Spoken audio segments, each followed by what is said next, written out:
नमस्कार मेरे साथियों। आज हमारे बीच में आतंकित प्रवृत्ति के इंसान निचली तबका में जीने वाले इंसान को आतंकित कर रहा है। माइंड को पथ भ्रष्ट करके जो सही विचारधारा है उसको नहीं दिया जा रहा है और गलत विचारों को सही रूप में बना करके हम सबों को माइंड को डिस्टर्ब कर दिया है और जो सही चीज है उसको तोड़ मरोड़ करके गलत ढंग से उसको पेश करके सही पेश होता है, जो एक भ्रम की किताब के रूप में हम सबों के बीच रखता है और वही पढ़ाया जाता है, वही सिखाया जाता है, समझाया जाता है और बार बार झूठ बोल करके उसको सही रूप दे देता है और उसी को हम आप मान लेते हैं। यही बैकवर्ड की पहचान है, यही नीच जाति की पहचान है, जो दूसरे के बहकावा में आकर के और अनुसरण करना शुरू कर देते हैं, न जांचते हैं, न जांच पड़ताल नहीं करते हैं और उस पर अनुसरण करके चलना शुरू कर देते हैं।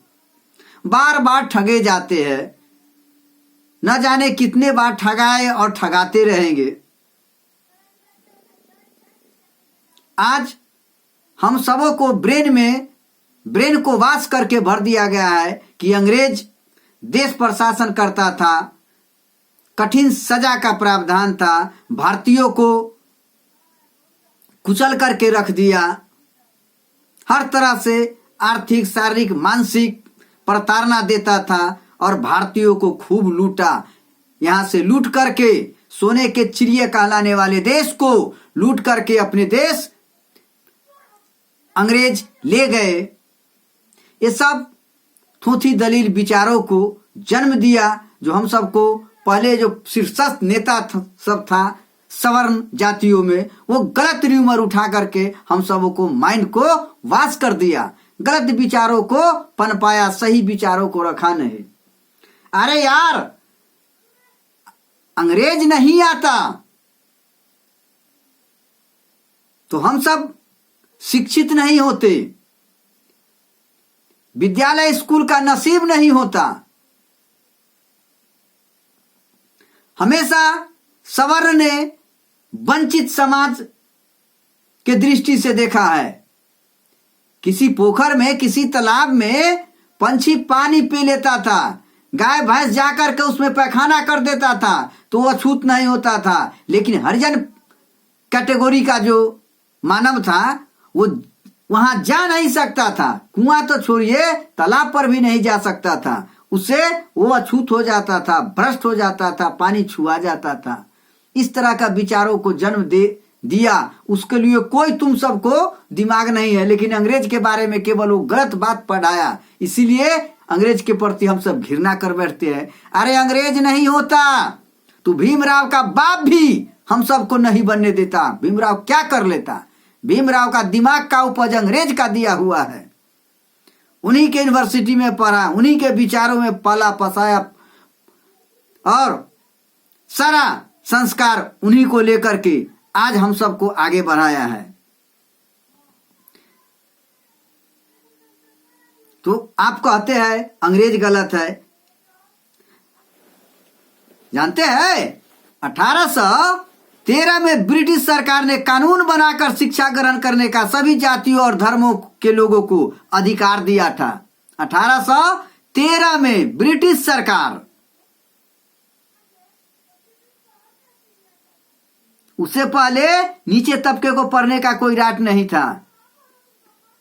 मनु विचारधारा को उसी के शासन काल में ये मुसलमान मुगल वंश सब आया। मुगल वंश से पहले भी कितना वंश आया गया। जब ब्रिटिश यहां आया तो यहां के व्यवस्था को देख करके आश्चर्य करता था। मानव मानव में घृणा था, विचार विचार में घृणा था। वो संशोधन करना चाहता था, देश को अपने जैसे बनाना चाहता था। लेकिन ये मनुवादी विचारधारा के लोग वो नहीं होने देना चाहता था। केवल नीच जातियों को लोग को भोग विलास के वस्तु मानता था। वो जानवरों से भी बदतर स्थिति को उर्वरक बना करके रख दिया था और उसी को लोग पूजता है। आज भी पागल चोदा का जलमल कैसा पैदाइशी है, सब उसी को पूजता है। क्या करोगे? इसका संस्कार का दोष है। एक साथ बैठ करके शिक्षा ग्रहण नहीं कर सकते थे, विचार विमर्श नहीं कर सकते थे, ऐसी व्यवस्था थी। वही आज व्यवस्था फिर आने वाला है। नए पीढ़ी नौजवान सब इस चीज को नहीं समझता है। नई दुनिया में चमक धमक में है। और देखो वहां बाबा बागेश्वर हिंदू राष्ट्र का नारा दे करके, हिंदू राष्ट्र नहीं मनु राष्ट्र पैदा करेगा वो मनु राष्ट्र, याद कर लो। ये सब का मिशन है और तुम सब मिशन का शिकार बन जाओगे। आरक्षण कहाँ है? मंदिर में आरक्षण देना ना चाहिए। निचले जाति को पंडित बना करके रखना चाहिए। उसको ज्ञान नहीं है नीचे तबके का। संस्कृत का नॉलेज है, संस्कृत का नॉलेज जितना नीचे तबके का लोग का था उसको स्वर्ण का है? सातों काल में होगा। बड़ा से बड़ा विद्वान कौन था? महान डिग्री का उपाधि प्राप्त करने वाला आज तक तो दलित है। भीमराव अंबेडकर प्रथम था ईसीएस का एग्जाम टॉप करने वाला। उसके बाद के.आर. नारायणन जो राष्ट्रपति है कहां? कितने ब्राह्मण है जो गणितज्ञ है? कितने ब्राह्मण वैज्ञानिक है? साला केवल भ्रमजाल किताब पढ़ा करके बर्बाद कर दिया देश को। उसी का बात अभी भी मान रहा है?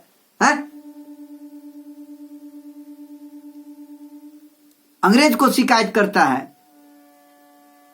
अंग्रेज नहीं आता तो 1813 ईस्वी में एक अधिनियम बनाया था, कानून बना करके कॉमनवेल्थ से पास करवाया था और शिक्षा ग्रहण करने का सभी जातियों और धर्मों को के लोगों को अधिकार दिया था।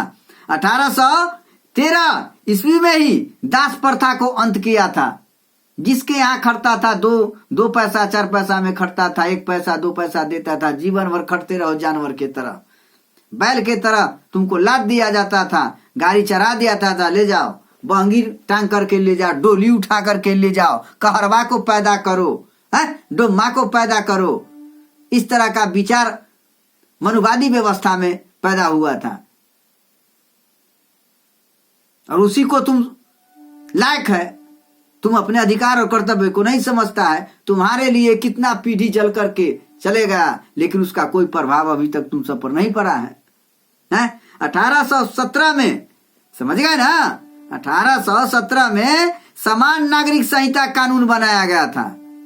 1817 ईस्वी में समान नागरिक संहिता कानून बनाया गया था। 1817 के पहले सजा का भी नियम कानून था, वर्ण पर आधारित था। समझ गए ना? वर्ण व्यवस्था पर सजा दिया जाता था। कोई गलत करता था, कोई भी मानव जिसमें वर्ण उच्च वर्ण का था उसको मतलब सजा नहीं होता था, सजा नहीं होता था। ब्राह्मण को कोई सजा नहीं होता था। कितनों भी गलत कर दे, कितनों आप पर सितम ढा दे, माओ बेटी को इज्जत प्रतिष्ठा मान सम्मान लूट ले, उस पर कोई सजा नहीं होता था। और शूद्र को कठोर दंड दिया जाता था। केवल आंख दिखा देने के बाद आपको आंख फोड़ देता था। अच्छा बाल नहीं रख पाते, काटवा देता। समझ गए ना? अंग्रेजों ने सजा का प्रावधान 1817 में सबको समान किया था, चलने देता था। केवल उल्टा हवा देखा जब हमारा राज सत्ता जाने वाला है, ये अंग्रेज सब दलित बस्ती में जा करके शिक्षा दे देगा, तेज तरार कर देगा। मेरे खिलाफ मेरे जो किए हुए कुकृत्य है और जो हम ये गुप्त रखे हुए हैं बना करके, बुर्बक बना करके, सब राज जान जाएगा, मेरे रहस्य को समझ जाएगा, हम ही पर ही शासन करना शुरू कर देगा। इसीलिए अंग्रेज के प्रति गलत मैसेज समाज में दिया और आतंकित कर दिया। सबको आतंकित पैदा करना चाहिए, नया क्रांति जोश भर दिया ये ब्राह्मणवादी व्यवस्था, और सबको लड़वाया कटवाया, और अंत में 7 समुद्र पार उसको भिलवा दिया, फिर अपना राज सत्ता लिया। तो इस तरह से जीवन भर तुम सब चक्की में घिसाते रहो, क्या करोगे? तुम्हारा संस्कार ही यही है।